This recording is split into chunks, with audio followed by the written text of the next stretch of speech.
ਸਰੋਤਿਆਂ ਦਾ ਇਸ ਵਿਚਾਰ ਚਰਚਾ ਵਿੱਚ ਮੈਂ ਗੁਰਦੀਪ ਸਿੰਘ ਮਾਨ ਸਵਾਗਤ ਕਰਦਾ। ਅੱਜ ਦੀ ਚਰਚਾ ਦਾ ਵਿਸ਼ਾ ਹੈ ਆਜ਼ਾਦੀ ਦੇ 76 ਸਾਲ, ਉਪਲਬਧੀਆਂ ਤੇ ਚੁਣੌਤੀਆਂ। ਇਸ ਵਿਸ਼ੇ 'ਤੇ ਗੱਲਬਾਤ ਕਰਨ ਲਈ ਸਾਡੇ ਨਾਲ ਮਹਿਮਾਨ ਮੌਜੂਦ ਨੇ ਪ੍ਰੋਫੈਸਰ ਸ਼੍ਰੀ N.K. ਗੋਸਾਈ ਜੀ, ਜੋ ਕਿ ਗੁਰੂ ਕਾਸ਼ੀ ਯੂਨੀਵਰਸਿਟੀ ਤਲਵੰਡੀ ਸਾਬੋ ਤੋਂ ਨੇ। ਗੋਸਾਈ ਸਰ, ਤੁਹਾਡਾ ਸਵਾਗਤ ਹੈ ਜੀ ਅੱਜ ਦੇ ਇਸ ਪ੍ਰੋਗਰਾਮ ਦੇ ਵਿੱਚ। ਧੰਨਵਾਦ ਮਾਨ ਸਾਹਿਬ। ਸਾਡੇ ਨਾਲ ਨੇ ਪ੍ਰੋਫੈਸਰ ਸਰਦਾਰ ਆਸਾ ਸਿੰਘ ਘੁੰਮਣ ਜੀ, ਜੋ ਕਿ ਰਿਟਾਇਰਡ ਕਾਲਜ ਪ੍ਰਿੰਸੀਪਲ ਹਨ। ਤੁਹਾਡਾ ਸਵਾਗਤ ਹੈ ਸਰ। ਬਹੁਤ ਮਿਹਰਬਾਨੀ ਜੀ। ਸਾਡੇ ਨਾਲ ਨੇ ਪ੍ਰੋਫੈਸਰ ਸਰਦਾਰ ਹਰਪਾਲ ਸਿੰਘ ਜੀ, ਜੋ ਕਿ ਨੈਸ਼ਨਲ ਫੈਲੋ ਹਨ Indian institute of advance studies Shimla ਤੋਂ। ਤੁਹਾਡਾ ਅੱਜ ਦੇ ਇਸ ਪ੍ਰੋਗਰਾਮ 'ਚ ਅਸੀਂ ਸਵਾਗਤ ਕਰਦੇ ਹਾਂ ਜੀ। ਸ਼ੁਕਰੀਆ ਜੀ। ਸਾਡੇ ਇਹਨਾਂ ਮਹਿਮਾਨਾਂ ਦੇ ਨਾਲ ਅਸੀਂ ਭਾਰਤ ਦੇ ਆਜ਼ਾਦੀ ਦੇ ਸਮੇਂ ਤੋਂ ਲੈ ਕੇ ਹੁਣ ਤੱਕ ਦੀਆਂ ਜਿਹੜੀਆਂ ਵੱਖੋ ਵੱਖਰੀਆਂ ਉਪਲਬਧੀਆਂ ਅਤੇ ਚੁਣੌਤੀਆਂ ਹਨ, ਉਸ ਬਾਰੇ ਵਿਚਾਰ ਚਰਚਾ ਅੱਗੇ ਵਧਾਵਾਂਗੇ। ਮੇਰਾ ਪਹਿਲਾ ਸਵਾਲ ਗੋਸਾਈ ਸਾਹਿਬ ਵੱਲ ਨੂੰ ਹੈ। ਗੋਸਾਈ ਸਾਹਿਬ, ਭਾਰਤ 15 ਅਗਸਤ 1947 ਨੂੰ ਆਜ਼ਾਦ ਹੋਇਆ ਹੈ ਜੀ। ਉਸ ਸਮੇਂ ਇਸ ਮੁਲਕ ਲਈ ਆਜ਼ਾਦੀ ਦੇ ਕੀ ਮਾਇਨੇ ਸਨ?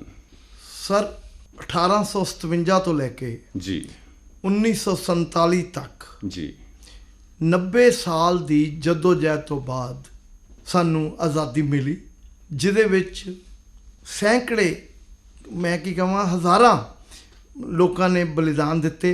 ਹਾਲਾਂਕਿ ਇਹ ਵੱਖਰੀ ਗੱਲ ਹੈ ਕਿ ਮਸ਼ਹੂਰ ਨਾਮ 10, 20, 25, 30 ਲੀਡਰਾਂ ਦੇ ਹੀ ਹੋਏ, ਬਾਕੀ ਜਿਹੜੇ ਸਧਾਰਨ ਲੋਕ ਸੀ ਉਹਨਾਂ ਦਾ ਵੀ ਬਹੁਤ ਵੱਡਾ ਯੋਗਦਾਨ ਸੀ। ਆਪਣੇ ਮੁਲਕ 'ਚ ਜਦੋਂ ਤੁਹਾਨੂੰ ਕੋਈ ਇਹ ਕਵੇ ਕਿ dogs and Indians are not allowed in this restaurant, ਤੁਸੀਂ ਟ੍ਰੇਨ 'ਚ ਸਫ਼ਰ ਕਰ ਰਹੇ, ਮਹਾਤਮਾ ਗਾਂਧੀ ਟਿਕਟ ਜੇਬ 'ਚ ਫਸਟ ਕਲਾਸ ਦੀ ਹੈ ਔਰ ਉਹਨਾਂ ਦਾ ਸਮਾਨ ਇਸ ਕਰਕੇ ਚੁੱਕ ਕੇ ਬਾਹਰ ਚਲਦੀ ਟ੍ਰੇਨ 'ਚ ਸੁੱਟਤਾ ਜਾਏ ਵੀ ਜਿਹੜੇ ਕਾਲੀ ਚਮੜੀ ਵਾਲੇ ਨੇ ਜਾਂ ਬਰਾਊਨ ਚਮੜੀ ਵਾਲੇ ਨੇ ਉਹ ਇਸ ਗੱਲ 'ਚ ਸਫ਼ਰ ਨਹੀਂ ਕਰ ਸਕਦੇ। ਤੁਸੀਂ ਅੰਦਾਜ਼ਾ ਲਾ ਸਕਦੇ ਹੋ ਵੀ ਉਦੋਂ ਆਜ਼ਾਦੀ ਲਈ ਲੋਕ ਕਿੰਨੇ ਤੜਫਦੇ ਹੋਣਗੇ। ਔਰ ਮੈਨੇ ਇਹ ਸੀ ਵੀ ਕਿਸੇ ਢੰਗ ਨਾਲ ਦੋ ਧੜੇ ਹੋਏ, ਗਰਮ ਖਿਆਲੀ ਵੀ ਹੋਏ, ਜਿਸ 'ਚ ਭਗਤ ਸਿੰਘ, ਰਾਜਗੁਰੂ, ਸੁਖਦੇਵ, ਜਿਨ੍ਹਾਂ ਨੇ ਭਰੀ ਜਵਾਨੀ 'ਚ ਫਾਂਸੀ ਦਾ ਫੰਦਾ ਹੱਸ ਕੇ ਗਲੇ 'ਚ ਪਾਇਆ। ਦੂਜੇ ਪਾਸੇ ਮਹਾਤਮਾ ਗਾਂਧੀ, ਨਹਿਰੂ, ਉਹ ਦੂਸਰੇ ਹੋਏ। ਪਰ ਇਹ ਦੋਨਾਂ ਦੀਆਂ ਹੀ ਇਕੱਠੀਆਂ ਕੋਸ਼ਿਸ਼ਾਂ ਦੀ ਸਬੱਬ ਸੀ ਕਿ ਸਾਨੂੰ ਹਿੰਦੁਸਤਾਨ ਨੂੰ ਆਜ਼ਾਦੀ ਮਿਲੀ।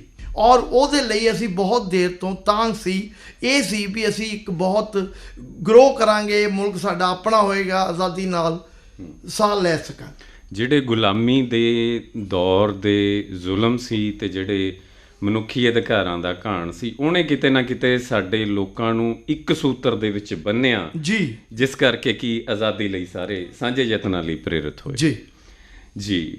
ਅਗਲਾ ਸਵਾਲ ਮੈਂ ਪ੍ਰੋਫੈਸਰ ਹਰਪਾਲ ਸਿੰਘ ਜੀ ਨੂੰ ਕਰਨਾ ਚਾਹਾਂਗਾ। ਪ੍ਰੋਫੈਸਰ ਸਾਹਿਬ, ਉਹ ਕਿਹੜੀਆਂ ਚੁਣੌਤੀਆਂ ਤੁਸੀਂ ਸਮਝਦੇ ਹੋ ਉਸ ਵੇਲੇ ਸਨ ਜੋ ਕਿ ਆਜ਼ਾਦੀ ਦੇ ਤੁਰੰਤ ਬਾਅਦ ਇਸ ਮੁਲਕ ਨੂੰ ਦਰਪੇਸ਼ ਸਨ, ਜੋ ਬਿਲਕੁਲ ਤਿਆਰ ਖੜੀਆਂ ਸੀ ਆਜ਼ਾਦੀ ਤੋਂ ਤੁਰੰਤ ਬਾਅਦ?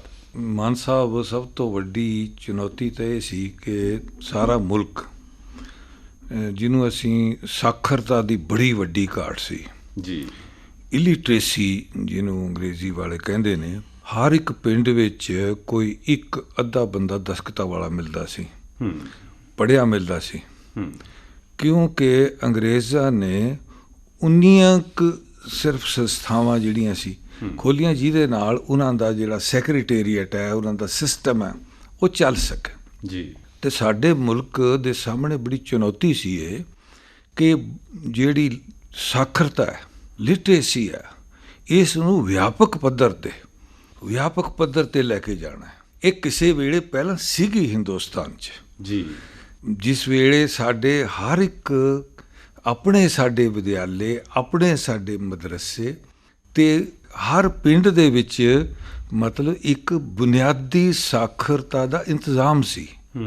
ਬਲਕਿ ਮਹਾਰਾਜਾ ਰਣਜੀਤ ਸਿੰਘ ਦੇ ਰਾਜ ਵਿੱਚ ਕੁੜੀਆਂ ਜ਼ਿਆਦਾ ਪੜ੍ਹੀਆਂ ਹੋਈਆਂ ਸੀ, ਬੁਨਿਆਦੀ ਸਾਖਰਤਾ ਜੀ। ਅੰਗਰੇਜ਼ਾਂ ਦੇ 30 ਸਾਲ ਲੱਗੇ ਉਸ ਸਾਖਰਤਾ ਨੂੰ ਮਿਟਾਉਣ ਲਈ, ਕਿਉਂਕਿ ਉਹਨਾਂ ਨੂੰ ਪਤਾ ਸੀ ਜਿਹੜੇ ਸਾਖਰਤ ਲੋਕ ਨੇ ਇਹ ਮੁੜ ਕੇ ਉੱਠ ਸਕਦੇ ਨੇ।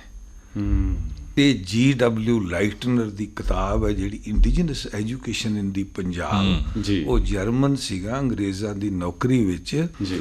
ਉਹਨੇ ਇਸ ਤੇ ਕਾਫੀ ਚਾਨਣਾ ਪਾਇਆ ਸਾਡੇ ਪੁਰਾਣੇ ਸਿਸਟਮ ਤੇ।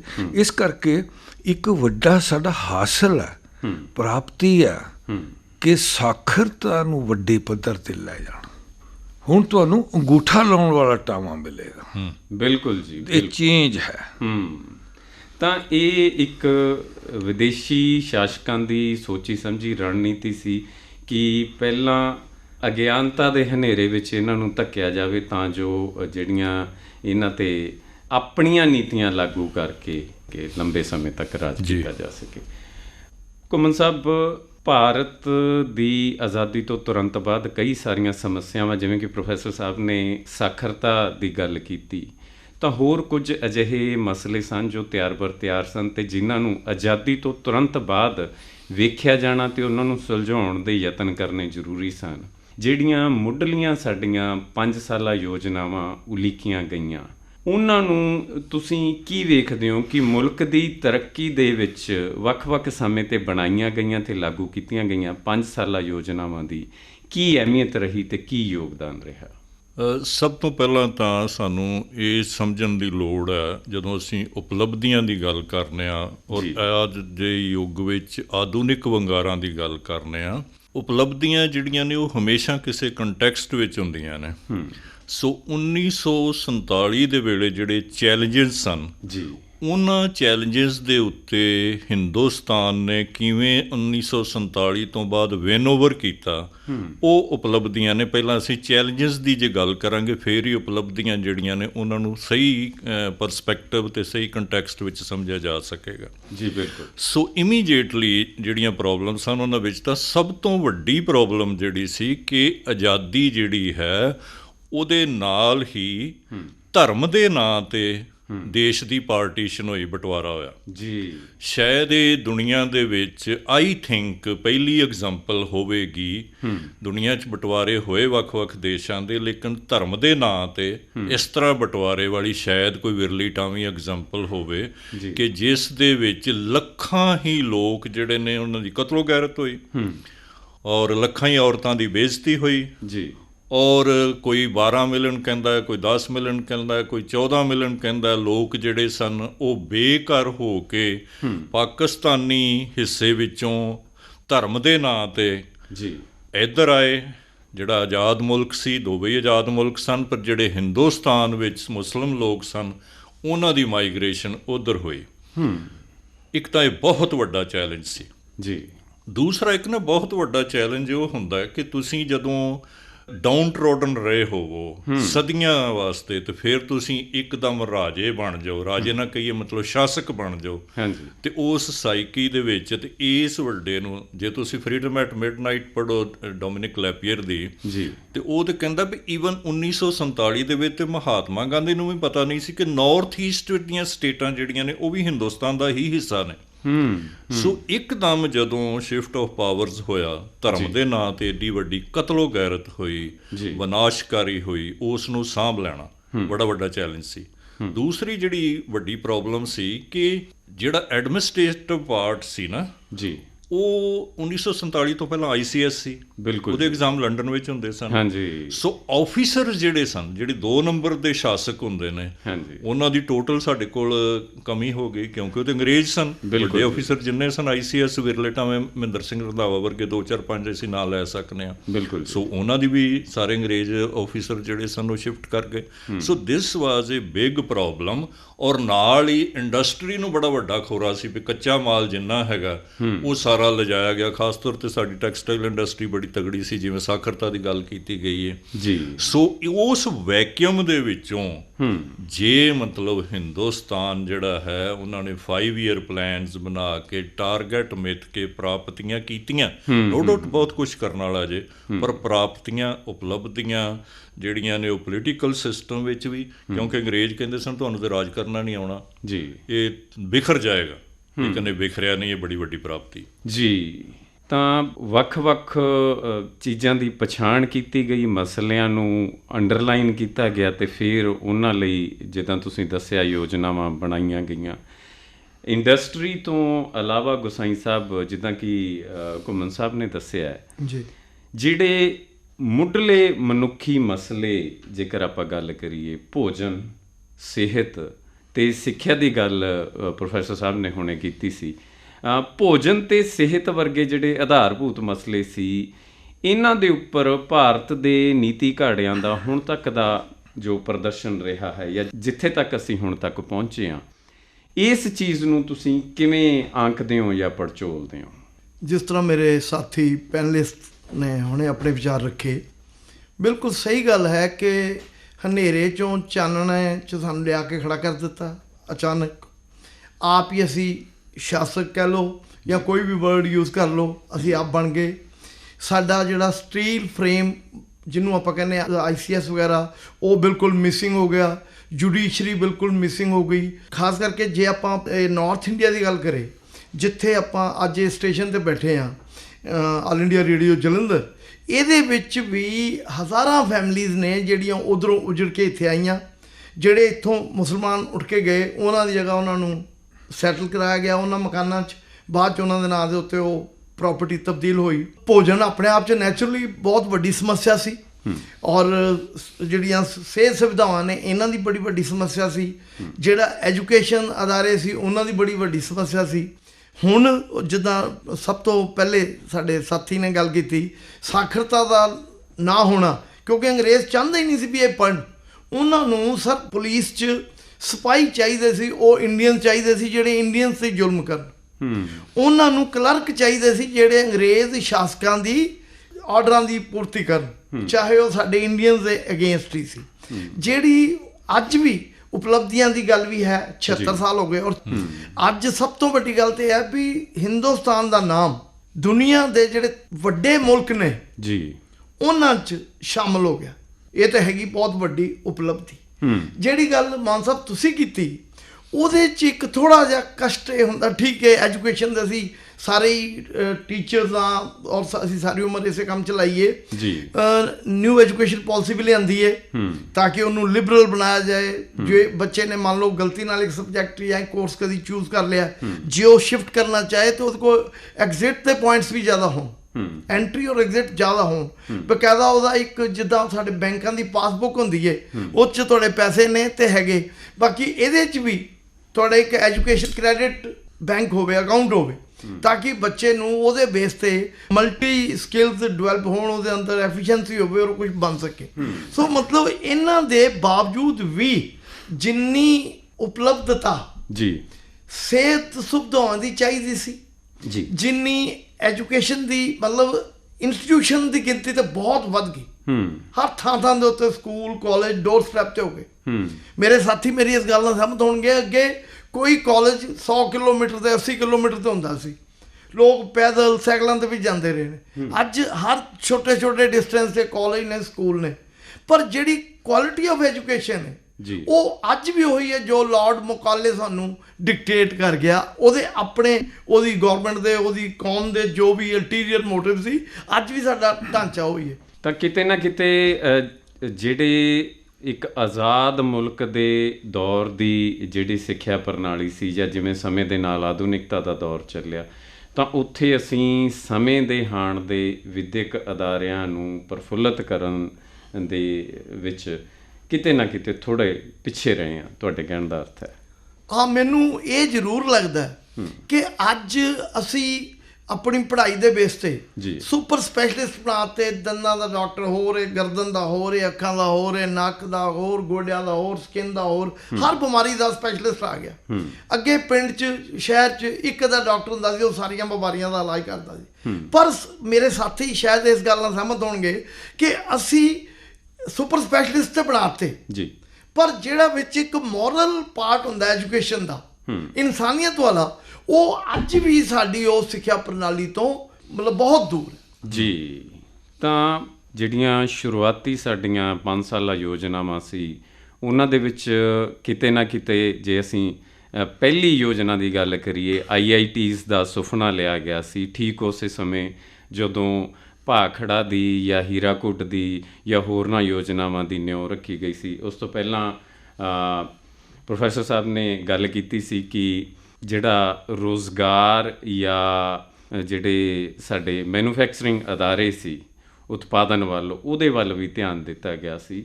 ਮੈਂ ਸਵਾਲ ਪੁੱਛਣਾ ਚਾਹਾਂਗਾ ਪ੍ਰੋਫੈਸਰ ਹਰਪਾਲ ਸਿੰਘ ਜੀ ਨੂੰ ਕਿ ਇਸ ਸਾਰੇ ਸੰਦਰਭ ਦੇ ਵਿੱਚ ਜੇਕਰ ਆਪਾਂ ਵੇਖੀਏ ਤਾਂ ਇੱਕ ਲੋਕਤੰਤਰਕ ਮੁਲਕ ਹੋਣ ਦੇ ਨਾਤੇ ਅੱਜ ਜੇ ਅਸੀਂ ਦੇਖਦੇ ਹਾਂ ਤਾਂ ਅੱਜ ਭਾਰਤ ਕਿੱਥੇ ਖੜਾ ਹੈ। ਇਹ ਜਿਹੜੀਆਂ ਪਹਿਲੀਆਂ ਗੱਲਾਂ ਸੀ ਇਹ ਬਿਲਡਿੰਗ ਬਲਾਕਸ ਦੇ ਤੌਰ 'ਤੇ ਲੈ ਲਈਏ, ਪਰ ਅੱਜ ਦੀ ਮੌਜੂਦਾ ਜਿਹੜੇ ਹਾਲਾਤ ਨੇ ਉਹ ਵੀ ਖਾਸ ਤੌਰ 'ਤੇ ਉਦੋਂ ਜਦੋਂ ਜਨਸੰਖਿਆ ਦੇ ਮਾਮਲੇ ਦੇ ਵਿੱਚ ਅਸੀਂ ਪਹਿਲੇ ਨੰਬਰ 'ਤੇ ਹਾਂ ਅਤੇ ਸਾਡਾ ਮੁਲਕ ਵਿਵਿਧਤਾਵਾਂ ਭਰਪੂਰ ਹੈ, ਤਾਂ ਅੱਜ ਬਤੌਰ ਇੱਕ ਲੋਕਤੰਤਰ ਅਸੀਂ ਕਿੱਥੇ ਖੜੇ ਹਾਂ? ਮਾਨ ਸਾਹਿਬ, ਮੈਂ ਗੁਸਾਈ ਸਾਹਿਬ ਤੇ ਘੁੰਮਣ ਸਾਹਿਬ ਦੀਆਂ ਗੱਲਾਂ ਨੂੰ ਕਲਾਵੇ 'ਚ ਲੈ ਕੇ ਮੈਂ ਗੱਲ ਨੂੰ ਅੱਗੇ ਤੋਰਦਾ ਹਾਂ ਜੀ। 1947 ਵਿੱਚ ਅਸਲ 'ਚ ਅਸੀਂ ਬਹੁਤ ਸਾਰੀਆਂ ਇਕਾਈਆਂ ਸੀ ਅੰਗਰੇਜ਼ੀ ਰਾਜ ਦੇ ਵਿੱਚ, ਐਮਪਾਇਰ 'ਚ ਜੀ, ਉਹ ਜਿਹੜੀਆਂ ਅਲੱਗ-ਅਲੱਗ ਤੌਰ 'ਤੇ ਐਗਜ਼ਿਸਟ ਕਰਦੀਆਂ ਸੀ, ਜਿਵੇਂ ਰਿਆਸਤਾਂ, ਉਹਨਾਂ ਨੂੰ ਅਸੀਂ ਇਕੱਠੇ ਕਰਕੇ ਇੱਕ ਮੁਲਕ ਗੁੰਦਿਆ ਸੀ ਜੀ। ਸਾਡੀ ਬਹੁਤ ਵੱਡੀ ਅਚੀਵਮੈਂਟ ਹੈ ਇਹ ਕਿ ਅਸੀਂ ਮੁਲਕ ਨੂੰ ਯੂਨਾਈਟਿਡ ਰੱਖਿਆ। ਬੜੇ ਵੱਡੇ ਵੱਡੇ ਮੁਲਕ, ਪਾਕਿਸਤਾਨ ਦੀ ਤਾਂ ਗੱਲ ਛੱਡੋ, ਰੂਸ ਵਰਗੇ ਮੁਲਕ, ਉਹ ਟੁੱਟੇ ਨੇ। ਹੁਣ ਅਸੀਂ ਇੱਕ ਤਾਂ ਮੁਲਕ ਨੂੰ ਯੂਨਾਈਟਿਡ ਰੱਖਿਆ ਤੇ ਇਹ ਵੱਡੀ ਇੱਕ ਅਚੀਵਮੈਂਟ ਆ। ਮਤਲਬ ਇਹ ਇੱਕ ਸਾਡੇ ਲੋਕਤੰਤਰ ਦੀ ਅਚੀਵਮੈਂਟ ਹੈ। ਲੋਕਤੰਤਰ ਦੀ ਅਚੀਵਮੈਂਟ ਦੂਜੀ ਇਹ ਹੈ ਕਿ ਹਾਲਾਂਕਿ ਜਿਹੜੀਆਂ ਅਲੱਗ-ਅਲੱਗ ਪਾਰਟੀਆਂ ਨੇ ਉਹਨਾਂ ਨੇ ਆਪਣੀ ਇੱਕ ਵੱਖਰੀ ਹੋਂਦ ਅਤੇ ਆਪਣੇ ਦਾਅਵੇ ਰੱਖੇ ਨੇ ਇੱਕ ਵੱਖਰਤਾ ਤੇ ਵਿਲੱਖਣਤਾ ਦੇ, ਪਰ ਸਾਡਾ ਮੁਲਕ ਫਿਰ ਵੀ ਇੱਕ ਜਨਰਲ ਤੌਰ ਤੇ ਲਿਬਰਲ ਰਿਹਾ। ਲਿਬਰਲ ਤੋਂ ਮੇਰਾ ਮਤਲਬ ਹੈ ਇਹ ਨਹੀਂ ਹੈ, ਲੋਕਾਂ ਦੀ ਗੱਲ ਜ਼ਰੂਰ ਹੋਏਗੀ ਇਹਦੇ ਵਿੱਚ ਸਾਡੀ ਜਿਹੜੀ ਜੁਡੀਸ਼ਰੀ ਹੈ ਹਾਇਰ ਲੈਵਲ ਤੇ ਸਾਡੀ ਵਿਦਿਆ, ਹਾਲਾਂਕਿ ਸਾਡਾ ਸਿਸਟਮ ਅੰਗਰੇਜ਼ਾਂ ਤੋਂ ਇਨਹੈਰਿਟ ਕੀਤਾ ਸੀ ਤੇ ਇਹ ਸਾਡੀ ਵੱਡੀ ਪ੍ਰਾਪਤੀ ਹੈ ਕਿ ਅਸੀਂ ਉਸੇ ਸਿਸਟਮ ਵਿੱਚ ਅਸੀਂ ਸਪੈਸ਼ਲਾਈਜ਼ਡ ਜਿਹੜੀਆਂ ਹਨ ਉਹ ਸੰਸਥਾਵਾਂ ਬਣਾਈਆਂ ਨੇ। ਸਾਡੇ ਜਿਹੜੇ ਇਲੈਕਟ੍ਰੀਕਲ ਇੰਜੀਨੀਅਰ ਨੇ ਉਹਨਾਂ ਨੇ ਅਮਰੀਕਾ ਦੀ ਜਨਰਲ ਇਲੈਕਟ੍ਰਿਕ ਕੰਪਨੀ ਜਿਹੜੀ ਆ ਉਹ ਕਹਿੰਦੇ ਨੇ ਇਹਦੀ ਬੈਕਬੋਨ ਨੇ ਉਹ ਉਹਨੂੰ ਚਲਾਉਣ ਵਾਲੇ, ਤੇ IITs ਸਾਡੀਆਂ ਇਹਨਾਂ ਦੀ ਦੁਨੀਆ ਭਰ 'ਚ ਉਹਨਾਂ ਦੇ ਜਿਹੜੇ ਵਿਸ਼ੇਸ਼ੱਗ ਨੇ ਸਪੈਸ਼ਲਿਸਟ ਉਹਨਾਂ ਦੀ ਮੰਗ ਹੈ। ਤਾਂ ਸਾਡੇ ਜਿਹੜੇ ਪੋਲੀਟੀਕਲ ਸਿਸਟਮ ਜਿਹੜਾ ਕਿ ਸਾਡੀਆਂ ਅਦਾਲਤ ਅੱਜ ਤੱਕ ਵੀ ਮੈਂ ਸਮਝਦਾ ਜੇ ਕੋਈ ਪਾਰਟੀ ਇਸ ਦੇ ਵਿੱਚ ਕੋਈ ਤਰੇੜ ਲਿਆਉਣ ਦੀ ਕੋਸ਼ਿਸ਼ ਵੀ ਕਰਦੀ ਹੈ, ਜਿਵੇਂ 70ਵਿਆਂ ਦੇ ਵਿੱਚ ਅਸੀਂ ਸਮਝਦੇ ਹਾਂ ਇਸ ਤਰ੍ਹਾਂ ਸੀ, ਪਰ ਉਹਨੂੰ ਰੈਸਟੋਰ ਕਰ ਦਿੱਤਾ। ਰਾਦਰ ਉਹਨਾਂ ਲੀਡਰਾਂ ਨੇ ਵੀ ਸਬਕ ਲੈ ਲਿਆ ਕਿ ਨਹੀਂ, ਇਹ ਕੰਟਰੀ ਲਿਬਰਲ ਹੈ, ਇਸ ਤਰ੍ਹਾਂ ਹੋ ਨਹੀਂ ਸਕਦਾ। ਤਾਂ ਸਾਡੀਆਂ ਲੋਕਤੰਤਰਿਕ ਪਰੰਪਰਾਵਾਂ ਨੇ ਜਿਹੜੀਆਂ ਜਾਂ ਇੰਸਟੀਟਿਊਸ਼ਨਲ ਪੱਧਰ 'ਤੇ ਅਸੀਂ ਗੱਲ ਕਰੀਏ ਉਹ ਬਹੁਤ ਮਜ਼ਬੂਤ ਨੇ। ਆਪਣੇ ਟੀਚਿਆਂ ਨੂੰ ਲੈ ਕੇ ਇਹਨਾਂ ਦੀ ਜਕੜ ਹੈ, ਇਹ ਸੌਖੀ ਟੁੱਟਣ ਵਾਲੀ ਨਹੀਂ ਹੈ। ਇਹੀ ਇਸ ਦੇਸ਼ ਦੀ ਮੁਲਕ ਦੀ ਗ੍ਰੇਟਨੈਸ ਹੈ ਜਿਹਨੂੰ ਮੇਰਾ ਖਿਆਲ ਸਾਰੀਆਂ ਪਾਰਟੀਆਂ ਆਪਣੇ ਲੈਵਲ ਤੇ ਰੀਅਲਾਈਜ਼ ਵੀ ਕਰਦੀਆਂ। ਇਸ ਕਰਕੇ ਉਹ ਜਿਹਨੂੰ ਕਹਾਂਗੇ ਰੀਜ਼ਨੇਬਲ ਲੱਗਣ, ਲੋਕਾਂ ਨੂੰ ਲੱਗਣ ਦੀ ਉਹਨਾਂ ਦੀ ਕੋਸ਼ਿਸ਼ ਵੀ ਰਹਿੰਦੀ ਹੈ ਕਿ ਅਸੀਂ ਰੀਜ਼ਨੇਬਲ ਲੱਗੀ। ਬਿਲਕੁਲ, ਲੋਕਤੰਤਰ ਦੇ ਤੌਰ ਤੇ ਅਸੀਂ ਮਜ਼ਬੂਤੀ ਦੇ ਨਾਲ ਆਲਮੀ ਪੱਧਰ ਤੇ ਕਿਤੇ ਨਾ ਕਿਤੇ ਆਪਣੇ ਆਪ ਨੂੰ ਸਥਾਪਿਤ ਕੀਤਾ ਤੇ ਅਸੀਂ ਇੱਕ ਮੁਕੰਮਲ ਸਾਂਝੇ ਮੁਲਕ ਦੀ ਵਿਚਾਰਧਾਰਾ ਤੇ ਇੱਕਮਤ ਰਹੇ ਹਾਂ। ਇੱਕ ਗੱਲ ਥੋੜੀ ਜਿਹੀ ਐਡ ਕਰ ਦਵਾਂ ਵਿੱਚ, ਅਸੀਂ ਨਾ ਸਾਡਾ ਸੁਭਾਅ ਇਨਸਾਨ ਦਾ ਹੀ ਸੁਭਾਅ ਹੈ ਕਿ ਨਵਾਂ ਰਸਤਾ ਅਖਤਿਆਰ ਕਰਨ ਨੂੰ ਨਾ ਅਸੀਂ ਰੈਜ਼ਿਸਟ ਕਰਦੇ ਹਾਂ। ਜਿਵੇਂ ਅਸੀਂ ਕ੍ਰੌਪ ਡਾਈਵਰਸੀਫਿਕੇਸ਼ਨ ਹੈ ਜਿਹੜੀ, ਇਹਨੂੰ ਵੀ ਅਸੀਂ ਮਤਲਬ ਫਸਲਾਂ ਦਾ ਜਿਹੜਾ ਅਸੀਂ ਕਹਿੰਦੇ ਕਿ ਬਦਲ ਕੇ ਦੂਜੀ ਸਿਸਟਮ ਅਪਣਾਉਣ। ਇਸੇ ਤਰ੍ਹਾਂ ਸਾਡੀ ਐਜੂਕੇਸ਼ਨ ਪਾਲਿਸੀ ਹੈ ਨਾ ਜਿਹੜੀ, ਇਹ ਬਹੁਤ ਦੇਰ ਤੋਂ ਕਹਿੰਦੇ ਸਾਰੇ ਹੀ ਸੀ ਇਹਦੇ 'ਚ ਖੋਟ ਨੇ, ਊਣਤਾਈਆਂ ਨੇ। ਇਹਦੇ 'ਚ ਇੱਕ ਦੋ ਚੀਜ਼ਾਂ ਉਹਨਾਂ 'ਚੋਂ ਸਭ ਤੋਂ ਮੇਰੇ ਹਿਸਾਬ ਨਾਲ ਉਹ ਇਹ ਹੈ ਕਿ ਜਿਹਨੂੰ ਅਸੀਂ ਕਹਿੰਦੇ ਫਲੈਕਸੀਬਿਲਿਟੀ ਸਬਜੈਕਟ ਦੀ। ਹੁਣ ਇੱਕ ਮੈਥੇਮੈਟਿਕਸ ਦਾ ਸਟੂਡੈਂਟ ਆਰਕੀਟੈਕਚਰ ਪੜ੍ਹ ਸਕਦਾ ਹੈ, ਨਾਲ ਇਕਨੋਮਿਕਸ ਦਾ ਸਟੂਡੈਂਟ ਫਾਈਨ ਆਰਟਸ ਪੜ੍ਹ ਸਕਦਾ ਹੈ, ਹਿਸਟਰੀ ਦਾ ਸਟੂਡੈਂਟ ਬਾਇਓਲੋਜੀ ਪੜ੍ਹ ਸਕਦਾ ਹੈ, ਕਿਉਂਕਿ ਉਹਦੇ ਦੋ ਜਿਹੜੇ ਏਰੀਆਜ਼ ਆਫ ਇੰਟਰਸਟ ਨੇ ਉਹ ਇਹ ਇਕੱਠੇ ਹੀ ਮਤਲਬ ਹਨ, ਇਕੱਠੇ ਹੀ ਉਹਦੇ ਅੰਦਰ ਚੱਲਦੇ ਨੇ, ਕੋ ਐਗਜ਼ਿਸਟ ਕਰਦੇ ਨੇ। ਇਸ ਦੇ ਨਤੀਜੇ ਤਾਂ ਨਿਕਲਣਗੇ ਬਾਅਦ ਵਿੱਚ, ਅੱਛੇ ਨਿਕਲਣਗੇ। ਬਿਲਕੁਲ ਜੀ।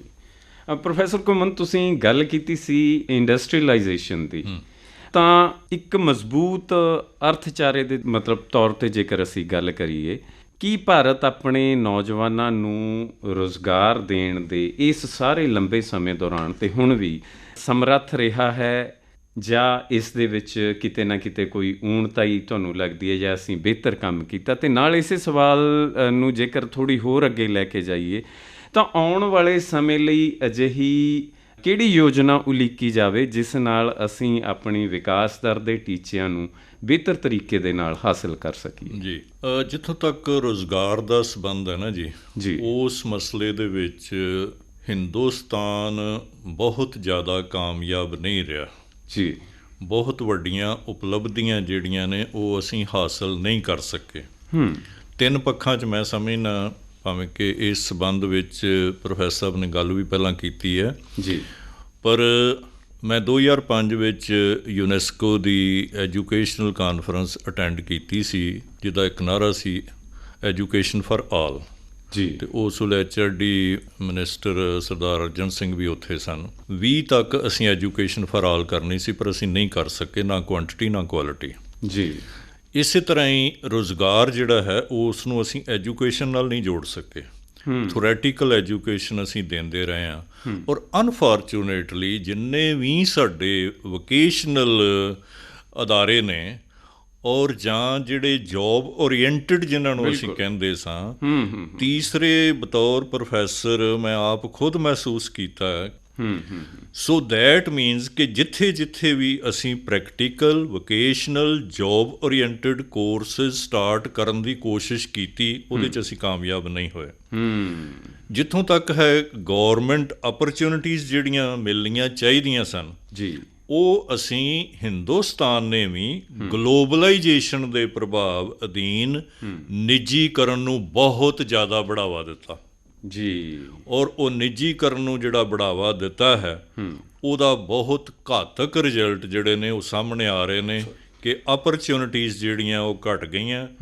ਇਹੀ ਵਜ੍ਹਾ, ਸਾਊਥ ਇੰਡੀਆ ਬਾਰੇ ਤਾਂ ਮੈਂ ਕਹਿ ਨਹੀਂ ਸਕਦਾ, ਪਰ ਨਾਰਥ ਇੰਡੀਆ ਦੇ ਵਿੱਚੋਂ ਬਹੁਤ ਸਾਰੇ ਨੌਜਵਾਨ ਜਿਹੜੇ ਨੇ ਉਹ ਆਈਲੈਟਸ ਕਰਦੇ ਨੇ ਤੇ ਬਾਹਰਲੇ ਦੇਸ਼ ਚਲੇ ਜਾਂਦੇ ਨੇ, ਕਿਉਂਕਿ ਇੱਥੇ ਉਹਨਾਂ ਨੂੰ ਲੱਗਦਾ ਵੀ ਆਨਰੇਬਲ ਰੁਜ਼ਗਾਰ ਨਹੀਂ ਮਿਲ ਰਿਹਾ ਜੀ। ਤਾਂ ਇੱਕ ਬਹੁਤ ਜਿਹੜਾ ਇਸ ਸਮੇਂ ਦੀ ਰਗ ਨੂੰ ਫੜਨ ਵਾਲਾ ਮੁੱਦਾ ਹੈ, ਉਹ ਪ੍ਰੋਫੈਸਰ ਘੁੰਮਣ ਤੁਸੀਂ ਸਾਂਝਾ ਕੀਤਾ। ਗੋਸਾਈਂ ਸਾਹਿਬ, ਜੇ ਉਮਰ ਦੇ ਤੌਰ 'ਤੇ ਦੇਖੀਏ ਤਾਂ 76 ਸਾਲ ਦੇ ਨੌਜਵਾਨ ਮੁਲਕ ਦੀਆਂ, ਭਾਰਤ ਦੀਆਂ ਹੁਣ ਤੱਕ ਦੀਆਂ ਕੀ ਖੂਬੀਆਂ ਨੇ, ਤੇ ਇਸ ਸਫ਼ਰ ਦੇ ਵਿੱਚ ਭਾਰਤ ਦੀਆਂ ਅਹਿਮ ਪ੍ਰਾਪਤੀਆਂ ਕਿਹੜੀਆਂ ਨੇ ਜਿਨ੍ਹਾਂ 'ਤੇ ਅਸੀਂ ਮਾਣ ਕਰ ਸਕਦੇ ਹਾਂ? ਸਭ ਤੋਂ ਵੱਡੀ ਤੇ ਉਪਲਬਧੀ ਇਹ ਹੈ ਕਿ ਅਸੀਂ ਜਿੱਦਾਂ ਯੂਨਿਟੀ ਇਨ ਡਾਇਵਰਸਿਟੀ ਡਾਕਟਰ ਸਾਹਿਬ ਨੇ ਗੱਲ ਕੀਤੀ ਜੀ, ਉਹ ਅਚੀਵ ਕੀਤੀ। ਭਾਂਤ ਦੀ ਦੁਨੀਆ ਇੱਥੇ ਰਹਿੰਦੀ ਹੈ, ਜਿਨ੍ਹਾਂ ਦਾ ਖਾਣਾ ਪੀਣਾ, ਰਹਿਣਾ ਸਹਿਣਾ, ਆਦਤਾਂ, ਲੈਂਗੁਏਜ ਸਭ ਡਿਫਰੈਂਟ ਹੈ, but still we are one. ਇਹ ਸਾਡੀ ਸਭ ਤੋਂ ਵੱਡੀ ਉਪਲਬਧੀ ਹੈ ਜੀ। ਨੰਬਰ 2, ਅੱਜ ਜੇ ਤਾਂ ਮੈਂ ਫਿਜ਼ੀਕਲ ਤੌਰ 'ਤੇ ਗੱਲ ਕਰਾਂ, ਟ੍ਰੇਨਸ ਜਿਨ੍ਹਾਂ ਦੀ ਸਪੀਡ ਬੇਤਾਸ਼ਾ, ਰੋਡਸ ਜਿੱਥੇ ਤੁਸੀਂ ਸੋਚ ਨਹੀਂ ਸਕਦੇ ਵੀ ਇਹ ਜਿਹੜੀਆਂ ਚੌੜੀਆਂ ਰੋਡਸ ਵੀ ਹੋ ਜਾਣਗੀਆਂ, ਉਹ ਵੀ ਬਣ ਗਈਆਂ। ਹਾਲਾਂਕਿ ਉਹ ਸਿਰਫ ਮੈਨੂੰ ਇਹ ਲੱਗਦਾ ਵੀ ਉਹ ਸੁਪਰਫਿਸ਼ੀਅਲ ਤਰੱਕੀ ਹੈਗੀ ਹੈ। ਅੱਛਾ, ਇੰਡਸਟਰੀ ਲੱਗ ਗਈ, ਫੈਕਟਰੀਜ਼ ਨੇ। ਤੁਸੀਂ ਦੇਖੋ, ਇਸ ਤੋਂ ਵੱਡੀ ਤੁਹਾਨੂੰ ਮੈਂ ਉਪਲਬਧੀ ਕੀ ਦੱਸਾਂ ਵੀ ਅੱਜ ਚੰਦਰਯਾਨ ਬਾਰੇ ਹਰ ਪਿੰਡ ਦੇ ਬੰਦੇ ਨੂੰ ਵੀ ਪਤਾ ਵੀ ਇਹ ਮਤਲਬ ਇਹਨਾਂ ਨੇ ਉੱਥੇ ਭੇਜਿਆ ਤੇ ਕੋਈ ਨਾ ਕੋਈ ਅਚੀਵ ਕਰਕੇ ਆਏ। ਬਿਲਕੁਲ। ਉਸ ਤੋਂ ਇਲਾਵਾ ਜਿਹੜੀ ਮਤਲਬ ਮੈਨੂੰ ਇਹ ਲੱਗਦਾ ਵੀ ਜਿਹੜੀਆਂ ਸਾਡੀਆਂ ਚੁਣੌਤੀਆਂ ਨੇ ਨਾ, ਅਜੇ ਕੋਈ ਵੀ ਸਰਕਾਰ ਆ ਜੇ ਕਿਸੇ ਵੀ ਪੋਲੀਟੀਕਲ ਪਾਰਟੀਆਂ ਦੀਆਂ, ਉਹਨਾਂ ਨੂੰ ਵਾਬਸਤਾ ਹੋਣਾ ਹੀ ਪੈਣਾ। ਤੁਸੀਂ ਬਾਈ ਟ੍ਰੇਨ, ਆਪਾਂ ਗੱਲ ਕਰੀਏ ਪੰਜਾਬ ਤੋਂ ਦਿੱਲੀ ਜਾਂਦੇ ਹਾਂ, ਅਕਸਰ ਹੀ ਜਾਂਦੇ, ਹਰੇਕ ਬੰਦਾ ਜਾਂਦਾ ਹੈ। ਸਵੇਰੇ ਤੜਕੇ ਜਦੋਂ ਗੱਡੀ ਤੁਹਾਡੀ ਪਹੁੰਚਦੀ ਹੈ, ਤੁਸੀਂ ਅੱਜ ਵੀ ਉੱਥੇ ਝੁੱਗੀਆਂ ਝੌਂਪੜੀਆਂ ਵਾਲਿਆਂ ਨੂੰ ਉੱਥੇ ਹੀ ਪੈਦਾ ਹੁੰਦੇ, ਉੱਥੇ ਹੀ ਨਹਾਉਂਦੇ, ਉੱਥੇ ਹੀ ਰਹਿੰਦੇ ਤੇ ਉੱਥੇ ਹੀ ਮਰਦੇ ਦੇਖਦੇ ਆ। ਅੱਜ ਕੋਈ ਪੰਜਾਬ ਦਾ ਐਸਾ ਵੱਡਾ ਸ਼ਹਿਰ ਹੈ ਜਿਹਦੇ ਆਲੇ ਦੁਆਲੇ ਝੁੱਗੀਆਂ ਝੌਂਪੜੀਆਂ ਦੀ ਤਾਦਾਦ ਨਹੀਂ ਹੈ। ਤੁਸੀਂ ਕਿਸੇ ਸਰਕਾਰੀ ਹਸਪੀਟਲ ਚਲੇ ਜਾ ਕੇ ਦੇਖ ਲਓ, ਜੇ ਦਵਾਈ ਹੈ ਤੇ ਡਾਕਟਰ ਹੈ ਨਹੀਂ, ਜੇ ਡਾਕਟਰ ਹੈ ਤੇ ਐਕਸਰੇ ਹੈ ਨਹੀਂ, ਜੇ ਐਕਸਰੇ ਹੈ ਤੇ ਕੁਝ ਹੋਰ ਹੈ ਨਹੀਂ। ਮਤਲਬ ਕਮੀਆਂ ਨੇ। ਐਜੂਕੇਸ਼ਨ, ਪ੍ਰੋਫੈਸਰ ਸਾਹਿਬ ਨੇ ਪਹਿਲਾਂ ਹੀ ਕਿਹਾ ਕਿ ਵੀ ਅਸੀਂ ਉਹਨੂੰ ਰੋਜ਼ਗਾਰ ਨਾਲ ਨਹੀਂ ਜੋੜ ਸਕੇ। ਅੱਜ ਉਹ ਜ਼ਮਾਨਾ ਚਲਾ ਗਿਆ ਵੀ ਜਦੋਂ ਅਸੀਂ ਵਿੱਦਿਆ ਜਿਹੜੀ ਹਾਸਲ ਕਰਦੇ ਸੀ ਉਹ ਗਿਆਨ ਪ੍ਰਾਪਤੀ ਵਾਸਤੇ, ਸੈਲਫ ਸਾਲਵੇਸ਼ਨ ਵਾਸਤੇ, ਅੱਜ ਰੋਜ਼ਗਾਰ ਵਾਸਤੇ। ਤੇ ਰੋਜ਼ਗਾਰ ਹੈ ਨਹੀਂ। ਕੱਲੇ ਕੈਨੇਡਾ ਨੂੰ 3 ਜਹਾਜ਼ ਰੋਜ਼ ਦੇ ਭਰ ਕੇ ਸਾਡੇ ਯੁਵਾ ਵਰਗ ਵਿੱਚ ਹੀ, ਮੁੰਡੇ ਵਿੱਚ ਹੀ ਕੁੜੀਆਂ ਉਹ ਜਾਂਦੀਆਂ ਨੇ। ਇਹ ਸਾਡੇ ਮੂੰਹ ਤੇ ਚਪੇੜ ਹੀ ਹੈ ਕਿ ਵੀ ਜਿਹੜੀ ਵੀ ਸਰਕਾਰ ਆਵੇ ਉਹਨਾਂ ਨੂੰ ਸਾਡੇ ਇੰਨੀ ਆਬਾਦੀ ਹੈ, ਸਾਰੇ ਹਿਊਮਨ ਰਿਸੋਰਸਿਸ ਨੂੰ ਪ੍ਰੋਪਰਲੀ ਯੂਟਿਲਾਈਜ਼ ਕਰਕੇ ਇਹ ਜਿਹੜੀਆਂ ਮੁੱਢਲੀਆਂ ਸਮੱਸਿਆਵਾਂ ਨੇ ਇਹਨਾਂ ਤੋਂ ਜ਼ਰੂਰ ਨਿਜਾਤ ਪਾਣੀ ਚਾਹੀਦੀ ਹੈ। ਤਾਂ ਹੀ ਅਸੀਂ ਆਪਣੇ ਮੁਲਕ ਨੂੰ ਇੱਕ ਸਮਝਾਂਗੇ ਵੀ ਸਹੀ ਮਾਇਨਿਆਂ 'ਚ ਆਜ਼ਾਦ ਹੋਇਆ, ਜਿਹੜਾ ਸਾਡੇ ਸ਼ਹੀਦਾਂ ਨੇ ਸੁਪਨਾ 1947 ਜਾਂ ਉਸ ਤੋਂ ਪਹਿਲੇ ਦੇਖਿਆ ਸੀ। ਜੀ ਪ੍ਰੋਫੈਸਰ ਹਰਪਾਲ ਸਿੰਘ ਜੀ, ਗੋਸਾਈ ਸਾਹਿਬ ਦੇ ਇਸ ਗੱਲ ਤੋਂ ਬਾਅਦ ਜੇ ਅਸੀਂ ਹੁਣ ਅੱਜ ਦੀ ਮੌਜੂਦਾ ਸਥਿਤੀ ਦੇ ਵਿੱਚ ਗੱਲ ਕਰੀਏ ਤਾਂ ਭਾਰਤ ਦੀ ਆਲਮੀ ਪੱਧਰ 'ਤੇ ਜੋ ਇਸ ਵੇਲੇ ਸਥਿਤੀ ਹੈ, ਭਾਵੇਂ ਉਹ ਵਿਦੇਸ਼ ਨੀਤੀ ਨੂੰ ਲੈ ਕੇ ਹੋਵੇ, ਭਾਵੇਂ ਉਹ ਦੁਨੀਆ ਦੇ ਪ੍ਰਮੁੱਖ ਲੰਬਰਦਾਰ ਮੁਲਕਾਂ ਨੂੰ ਵੇਖਦਿਆਂ ਹੋਇਆਂ ਹੋਵੇ, ਉਸ ਨੂੰ ਤੁਸੀਂ ਕਿਵੇਂ ਵੇਖਦੇ ਹੋ? ਇਸ ਨੂੰ ਮੈਂ ਉਸ ਗੱਲ ਨਾਲ ਹੀ ਜੋੜ ਕੇ ਦੇਖਾਂਗਾ ਵੀ ਕੋਈ ਮੁਲਕ ਜਿਸ ਤਰ੍ਹਾਂ ਦਾ ਦਿਖਦਾ ਹੈ ਦੁਨੀਆ ਨੂੰ ਜੀ, ਉਹ ਉਸ ਦਾ ਜਿਹੜਾ ਕੁੱਲ ਪਸਾਰ ਹੈ, ਜਿਵੇਂ ਪ੍ਰੋਫੈਸਰ ਘੁੰਮਣ ਸਾਹਿਬ ਨੇ ਕਿਹਾ ਕਿ ਅਸੀਂ ਰੁਜ਼ਗਾਰ ਨਾਲ ਨਹੀਂ ਜੋੜ ਸਕੇ, ਇਹਦੇ 'ਚ ਕੋਈ ਸ਼ੱਕ ਨਹੀਂ ਕਿ ਸਾਡੀ ਜਿਹੜੀ ਕੁਆਲਿਟੀ ਐਜੂਕੇਸ਼ਨ ਉਹ ਲੀਓ ਉਤਰੀ ਆ। ਮਤਲਬ ਇਸ ਵੇਲੇ ਸਾਡੇ ਟੈਕਨੋਲੋਜੀ ਕਾਲਜ ਨੇ ਜਿਹੜੇ ਅੱਜ ਤੋਂ 40 ਸਾਲ ਤੋਂ ਪਹਿਲਾਂ ਨਾਲੋਂ ਸਾਡੇ ਲਈ ਇੱਕ ਚੈਲੰਜ ਵੀ ਹੈ ਕਿ ਇਹ ਜਿਹੜੀ ਕੁਆਲਿਟੀ ਹੈ ਐਜੂਕੇਸ਼ਨ ਦੀ, ਇਹਨੂੰ ਮੁੜ ਕੇ ਲੀਹ 'ਤੇ ਪਾਉਣਾ।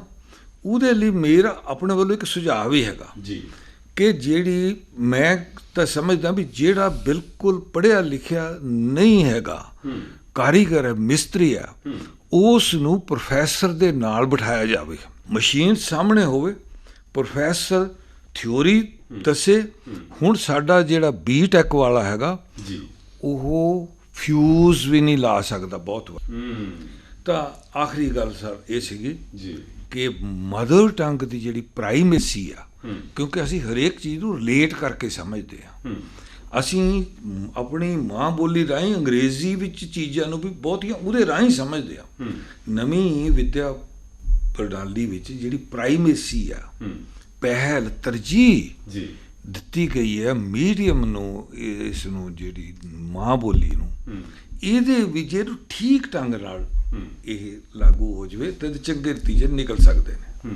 ਤਾਂ ਸਿੱਖਿਆ ਦੇ ਬਾਰੇ ਤੁਹਾਡੀ ਖਾਸ ਤੌਰ 'ਤੇ ਇਹ ਗੱਲ ਬੜੀ ਵਾਜਬ ਜਾਪਦੀ ਹੈ ਕਿ ਥਿਊਰੀ ਅਤੇ ਪ੍ਰੈਕਟੀਕਲ ਦਾ ਸੁਮੇਲ ਹੋਣਾ ਕਿਤੇ ਨਾ ਕਿਤੇ ਬੜਾ ਜ਼ਰੂਰੀ ਹੈ। ਮੈਂ ਇੱਕ ਸੈਂਟੈਂਸ 'ਚ ਜੋ ਪ੍ਰੋਫੈਸਰ ਸਾਹਿਬ ਨੇ ਕਿਹਾ ਉਹ 'ਚ ਐਡ ਕਰਨਾ ਚਾਹੁੰਦਾ ਵੀ ਜਿੱਦਾਂ ਜਿਹੜੀ ਤੁਸੀਂ ਸੁਜੈਸ਼ਨ ਦਿੱਤੀ ਹੈ ਵੀ ਪ੍ਰੈਕਟੀਕਲ ਸਾਡੇ ਸਟੂਡੈਂਟਸ ਨੂੰ ਹੋਵੇ। ਹੁਣ ਯੂਨੀਵਰਸਿਟੀਆਂ 'ਚ ਜਿਹੜਾ ਲੇਟੈਸਟ ਹੈ ਉਹ ਪ੍ਰੋਫੈਸਰ ਆਫ ਪ੍ਰੈਕਟਿਸ ਰੱਖਣਾ ਸ਼ੁਰੂ ਕਰਤਾ। ਜਿਹੜੇ ਬੰਦੇ ਪ੍ਰੋਫੈਸ਼ਨਲੀ ਜਾਂ ਇੰਡਸਟਰੀ ਬੜੇ ਸਟਰੋਂਗ ਨੇ ਉਹਨਾਂ ਨੂੰ ਵੀ ਅਕੈਡਮਿਕਸ 'ਚ ਲੈ। ਤਾਂ ਅੱਜ ਦੇ ਇਸ ਵਿਚਾਰ ਚਰਚਾ ਦੇ ਵਿੱਚ, ਜਿਸ ਵਿੱਚ ਸਾਡੇ ਨਾਲ ਮਹਿਮਾਨ ਸਨ ਪ੍ਰੋਫੈਸਰ ਸ਼੍ਰੀ NK ਗੋਸਾਈ ਜੀ, ਪ੍ਰੋਫੈਸਰ ਸਰਦਾਰ ਆਸਾ ਸਿੰਘ ਘੁੰਮਣ ਜੀ ਅਤੇ ਪ੍ਰੋਫੈਸਰ ਸਰਦਾਰ ਹਰਪਾਲ ਸਿੰਘ ਜੀ, ਅਸੀਂ ਆਪਣੇ ਇਹਨਾਂ ਮਹਿਮਾਨਾਂ ਦਾ ਪ੍ਰੋਗਰਾਮ ਦੇ ਵਿੱਚ ਆਉਣ ਲਈ ਅਤੇ ਆਪਣੇ ਕੀਮਤੀ ਵਿਚਾਰ ਸਾਂਝੇ ਕਰਨ ਲਈ ਅਸੀਂ ਬਹੁਤ ਬਹੁਤ ਧੰਨਵਾਦ ਕਰਦੇ ਹਾਂ। ਇਸ ਦੇ ਨਾਲ ਹੀ ਮੈਂ ਗੁਰਦੀਪ ਸਿੰਘ ਮਾਨ ਅੱਜ ਦੇ ਇਸ ਪ੍ਰੋਗਰਾਮ ਵਿੱਚ ਤੁਹਾਡੇ ਸਭ ਤੋਂ ਆਗਿਆ ਲੈਣਾ। ਧੰਨਵਾਦ। ਧੰਨਵਾਦ। ਧੰਨਵਾਦ।